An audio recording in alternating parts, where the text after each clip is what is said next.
Posledica tega je, da se je moja, bom rekel, kariera končala. Še enkrat ponavljam, daleč od tega, da nisem storil napake, jaz to priznam, ampak da so me obtoževali z stavami, to pa ne bom sprejel, niti ne morem tega sprejeti, ker nikoli v življenju nisem stavil na neko nogometno tekmo, niti nisem pomislil na to, da bi stavil, ker na koncu koncev sem dosegel, če zdaj tako pogledava za nazaj, junija sem bil v Londonu na finalu Lige prvakov, septembra sem pa sodil prijateljsko tekmo na Brdu. Zdaj pa vi meni povejte,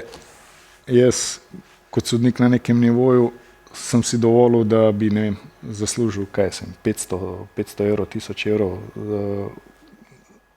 za to, da sem stavil na to tekmo, če grem lahko na Wembley oziroma na Evropsko prvenstvo, kjer lahko zaslužim bistveno več. Kaj se pa dogajalo po tej tekmi, to pa, bom rekel, me izredno žalosti, pa sem izredno razočaran, predvsem nad nekaterimi mediji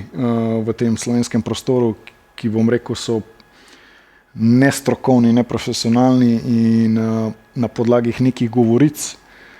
potem pribijajo človeka na križ, kjer so sami dobili anonimen mail,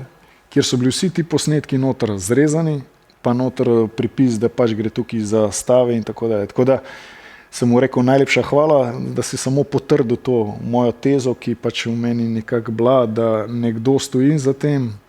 da mi pač namerno želi škodovati. Zdaj, razočaran sem na tem, da se sama zadeva ni preverila oziroma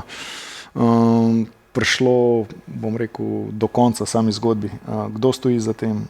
s kakšnim namenom.